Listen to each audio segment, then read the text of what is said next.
এখন আমরা এই অবস্থায় রেখে যদি জাস্ট আমরা এই পিআই প্রিন্ট অপশনে ক্লিক করি, আমরা দেখতে পাচ্ছি এখানে অটোমেটিকলি একটি পিআই তৈরি হয়েছে, অর্থাৎ প্রোফর্মা ইনভয়েস অটোমেটিকলি একটি তৈরি হয়ে গেছে। আজকে এই ভিডিওর মাধ্যমে আপনাদের সাথে আর একটি নতুন সফটওয়্যার নিয়ে আলোচনা করব। এই সফটওয়্যারটি ডেভেলপ করা হয়েছে মাইক্রোসফট অ্যাক্সেস দিয়ে। এই সফটওয়্যারটি মূলত যারা গার্মেন্টস অ্যাক্সেসরিজের ব্যবসা করেন, অনেক সময় এলসির মাধ্যমে পণ্যদ্রব্য ক্রয় বিক্রয় করা হয়। যখন এলসির মাধ্যমে কোনো পণ্য বিক্রয় করা হয়, তখন ব্যাংকে অনেকগুলো পেপারস সাবমিট করা লাগে একটা এলসির এগেনস্টে। অর্থাৎ সেই ডকুমেন্টসগুলো হচ্ছে যেমন bill of exchange, commercial invoice, challan, packing list, beneficiary certificate, country of origin এবং এই ধরনের এবং লেটার হেড ফরওয়ার্ডিং ইত্যাদি ডকুমেন্টসগুলো ব্যাংকে সাবমিট করার প্রয়োজন হয়। এই ডকুমেন্টসগুলো বিভিন্ন এক্সেল ফরম্যাটে অথবা ওয়ার্ডে তৈরি করতে গেলে অনেক সময়ের প্রয়োজন এবং ভুল হওয়ার অনেক সম্ভাবনা থাকে। তাই এই ডকুমেন্টসগুলো যাতে খুব সহজে এবং একটিমাত্র ডাটা শিটের মাধ্যমে ডকুমেন্টসগুলো তৈরি করা যায়, সেই বিষয়গুলো খেয়াল রেখেই এই সফটওয়্যারটি ডেভেলপ করা হয়েছে। তাহলে চলুন কথা না বাড়িয়ে আমরা এই সফটওয়্যারটি কিভাবে কাজ করে সেই বিষয়গুলো জেনে আসি। আমি প্রথমে এক্সপোর্ট ডকুমেন্টেশন সফটওয়্যারটি ওপেন করছি। ওপেন করার সাথে সাথে আমাদের এই ধরনের একটা উইন্ডো জানবে। এখানে আমরা যে বিষয়গুলো দেখতে পাচ্ছি, প্রথমে দেখতে পাচ্ছি পিআই বা প্রোফর্মা ইনভয়েস এবং এলসিআর। আমরা যদি প্রথমে পিআই তে ক্লিক করি, তাহলে আমাদের এই ধরনের একটি ফরম্যাটে নিয়ে আসবে, আমাদেরকে বা একটা ফর্মে নিয়ে আসবে।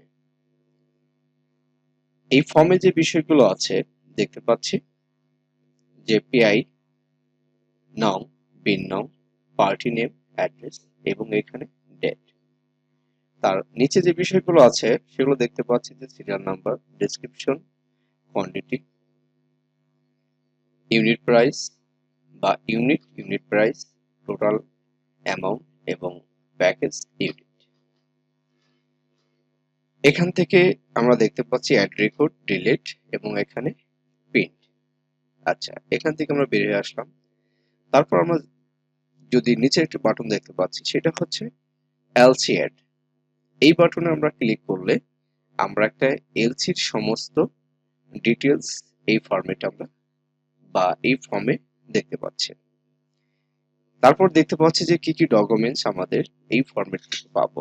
প্রথমে দেখতে পাচ্ছি আমরা bill of exchange, commercial invoice, packing list, delivery challan, country of origin, তারপরে বেনিফিশিয়ারি সার্টিফিকেট, ওয়েট মেজারমেন্ট এবং চালান। তারপর আছে এখানে অ্যাড রেকর্ড, ডিলিট, আর এখানে আছে পিআই অ্যাড। আমরা ওখান থেকে পিআই অ্যাড করতে পারবো অথবা আমরা এখান থেকেও পিআইটা অ্যাড করতে পারবো।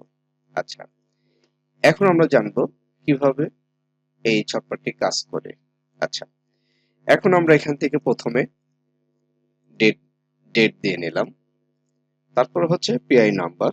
আমি একটা এখানে সিম্পল একটি পিআই নাম্বার আপনাদেরকে দিয়ে দেখাচ্ছি, সেটা হচ্ছে 1। তারপর হচ্ছে যে বিন নাম্বার, আচ্ছা পার্টি বিন নাম্বার বা ওই সংস্থার বিন নাম্বার। তারপর হচ্ছে এখানে পার্টি নেম, ধরে নিচ্ছি কে এস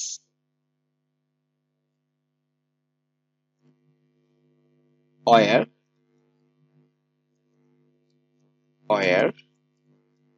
লিমিটেড। ঠিকানা ধরে নিচ্ছি গাজীপুর। গাজীপুর, গাজীপুর, ঢাকা।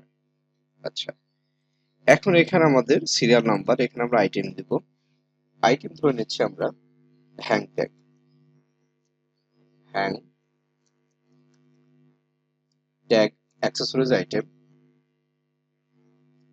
এটা জিএসএম 300 থেকে 300, sorry hang tag item tag. আচ্ছা, এখন এটার আমরা জিএসএম দিব কত, 300 থেকে 350 জিএসএম, জিএসএম। ওকে, এরপর হচ্ছে আমরা সাইজ দিয়ে দিলাম, এটা সাইজ আছে ধরে নিচ্ছি 4 ইঞ্চি,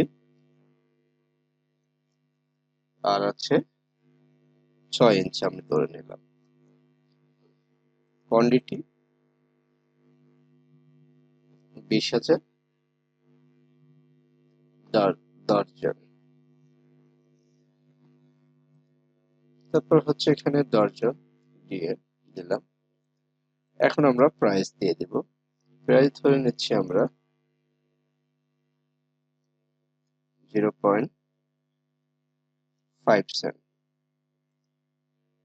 তারপর হচ্ছে প্যাকেজ আমরা দিয়ে দিব ইকেটি প্যাকেট, সরি প্যাকেট কয়টা হবে, সরি প্যাকেট আমরা এখানে ধরে নিচ্ছি যে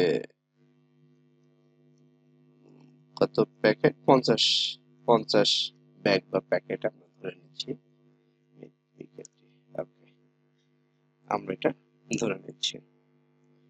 এখন আমরা এখান থেকে জাস্ট 0 দিয়ে দিব,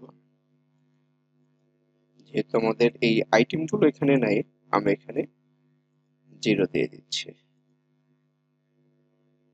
ওকে, এই আইটেম গুলো আমাদের নেই, আমরা এখানে 0 দিয়ে দিচ্ছি।